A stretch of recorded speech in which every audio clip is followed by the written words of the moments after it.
Hello friends, myself Vidya Lohar from Sri Ram Madhyamik Vidya Mandir Padel, Taluka Devgad, District Sindhudurga. Today we are going to learn an interesting story from 8th standard textbook, Androcles and the Lion. Before we see the story, let us see the new words from page number 7. First word is a courteous. Courteous means polite, नम्र किंवा विनयशील. Second, bound by law, strictly forced to follow the laws. कायद्याने बंदी असणे किंवा बंधन असणे. Clutches means tight hold, तावडीत सापडणे किंवा च्या कचाट्यात. Coward, one who gets easily afraid. भित्रा किंवा भेकड किंवा भ्याड. Flee, run away or escape, पळून जाणे. Piteously, piteously means in a piteous manner, म्हणजेच कळवळून किंवा करुणेने. Cautiously, very carefully, म्हणजेच सावधपणे.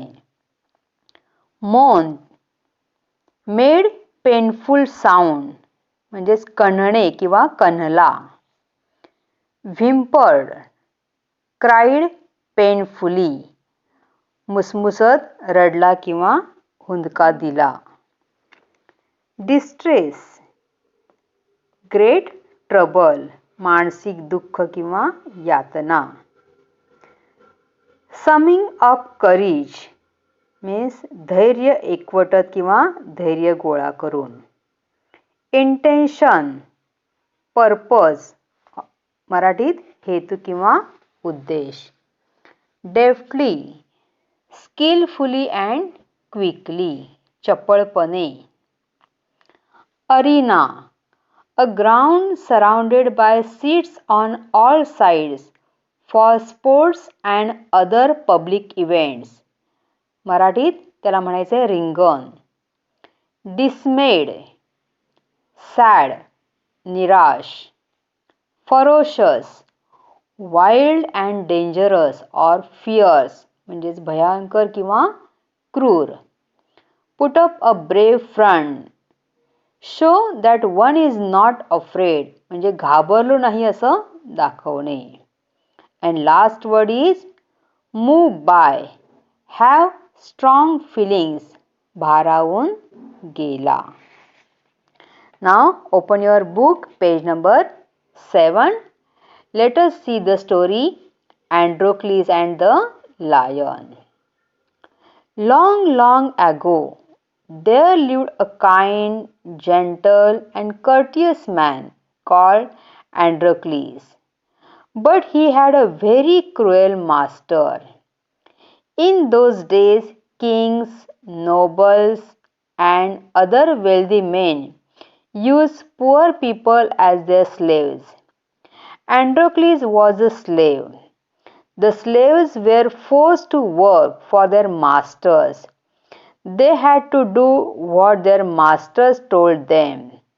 They had no freedom, no rights.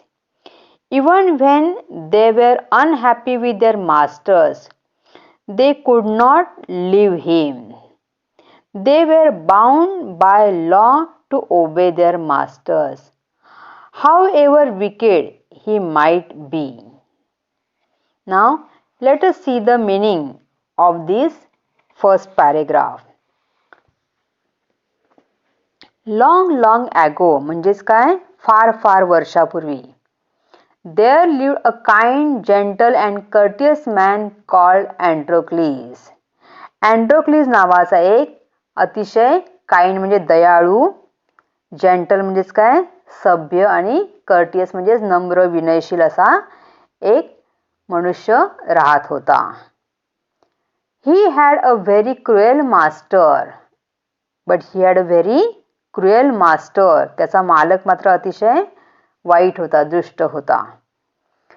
In those days, kings, nobles and other wealthy men used poor people as their slaves. त्या काळामध्ये राजे, महाराजे आणि श्रीमंत लोक गरीब लोकांना आपले स्लेव्स म्हणजे गुलाम बनवून ठेवत असत. The slaves were forced to work for their masters. आणि या स्लेव्सना, ही लोक काय करायची, त्या स्लेव्सना आपल्या मालकासाठी जबरदस्तीने काम करावं लागत होतं. They had to do what their masters told them. They had to do what their masters told them. आपलं मालक जे काही काम सांगतील ते त्यांना जबरदस्तीने करावं लागायचं. They had no freedom, no rights. Even when they were unhappy with their master, they could not leave him. त्यांना कोणतंही स्वातंत्र्य नव्हतं, कोणताही अधिकार नव्हता. अगदी मालक त्यांच्याशी कितीही वाईट वागला, गैरवर्तन केलं, तरी सुद्धा त्याला सोडून जाता येत नव्हतं. They were bound by law to obey their master, however wicked he might be.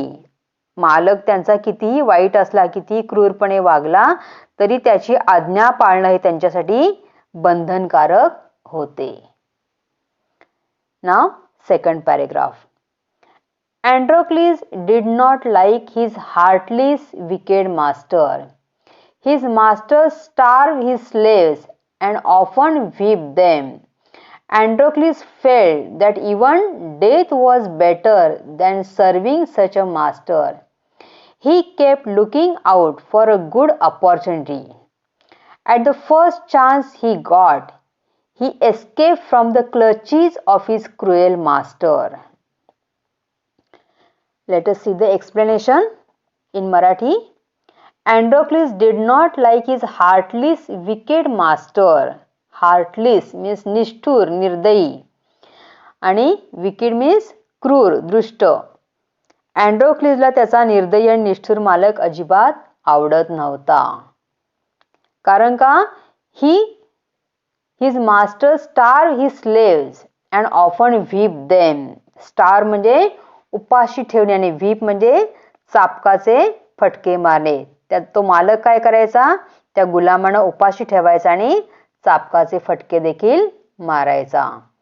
And so Androcles felt that even death was better than serving such a master.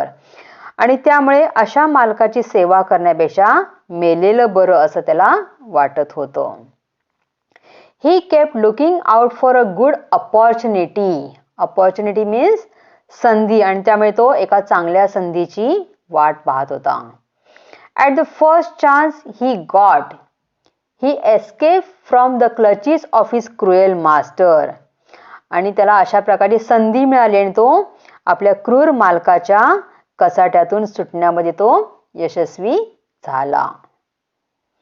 Now third para.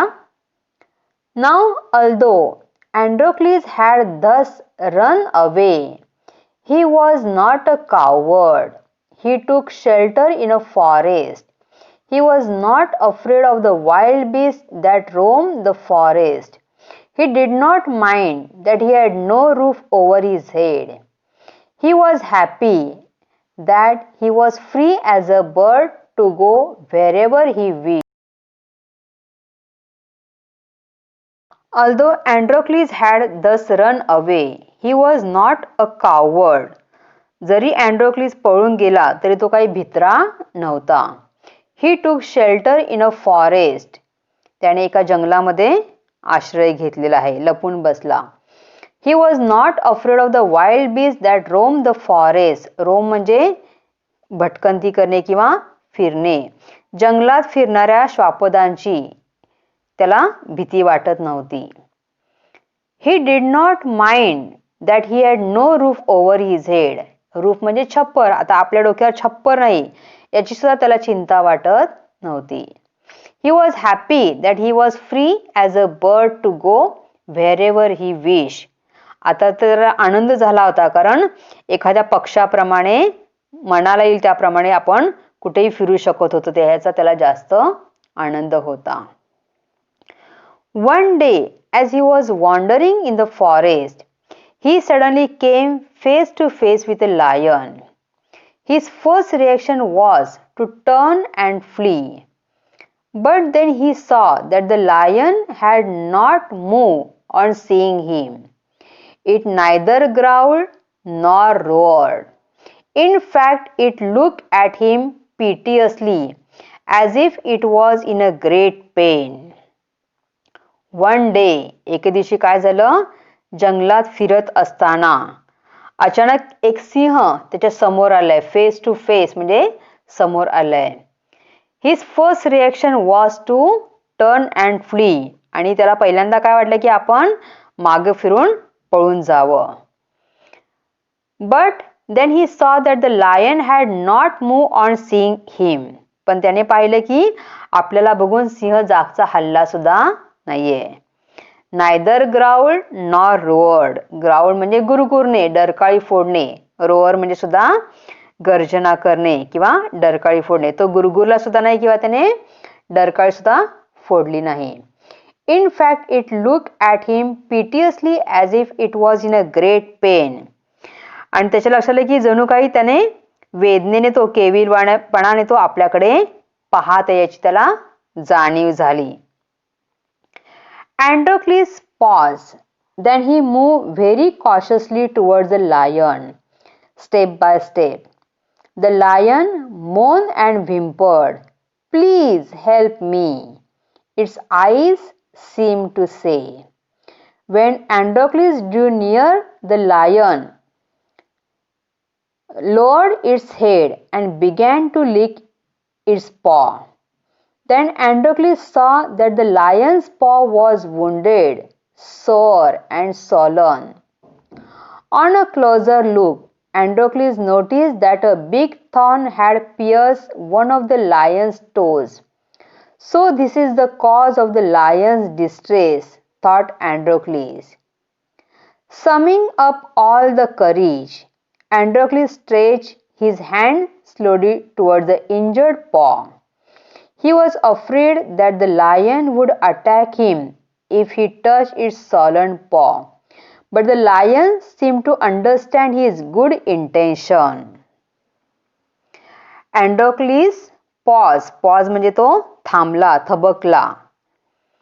Then he moved very cautiously toward the lion step by step. आणि नंतर एक एक पाऊल पुढे टाकत तो सावधपणे सिंहाकडे जाऊ लागला. The lion moaned and whimpered. तो सिंह कणत आणि विव्हळत होता. आणि काय म्हणत होता? त्याचे डोळे प्लीज हेल्प मी. त्याचे डोळे सांगत होते की कृपया मला मदत कर. When Androcles drew near, the lion lowered its head and began to lick its paw. Androcles जवळ पोहोचला तेव्हा सिंहाने काय केलं? त्याने त्याचं डोकं खाली वळवलं आणि आपला पंजा चाटायला सुरुवात केली. The Androcles saw that the lion's paw was wounded, sore and swollen. त्याने पाहिलं की सिंहाच्या त्या पंजाला जखम झाली होती आणि तो सुजला होता. On a closer look म्हणजे जवळ जाऊन पाहिल्यानंतर Androcles noticed that a big thorn म्हणजे काटा had pierced one of the lion's toes. त्याने पाहिले की एक मोठा काटा त्याच्या एका बोटामध्ये घुसलेला होता. So this is the cause of the lion's distress, thought Androcles. आणि त्यामुळे अँड्रोक्लिसला वाटलं की सिंहाच्या वेदनेचं हेच बहुधा कारण आहे. Summing up all the courage, त्याने आपलं सगळं धैर्य एकवटलं. And stretched his hand slowly toward the injured paw. त्याने आपला हात काय केला आहे? त्याच्या दुखऱ्या पंजाला लावलेला आहे. He was afraid that the lion would attack him if he touched its swollen paw. त्याला पहिल्यांदा भीती वाटली की आपण जर सिंहाच्या दुखऱ्या जर पंजाला हात लावला तर तो कदाचित आपल्यावर हल्ला करील. But the lion seemed to understand his good intention. पण बहुतेक सिंहाला त्याचा चांगला हेतू समजला असावा.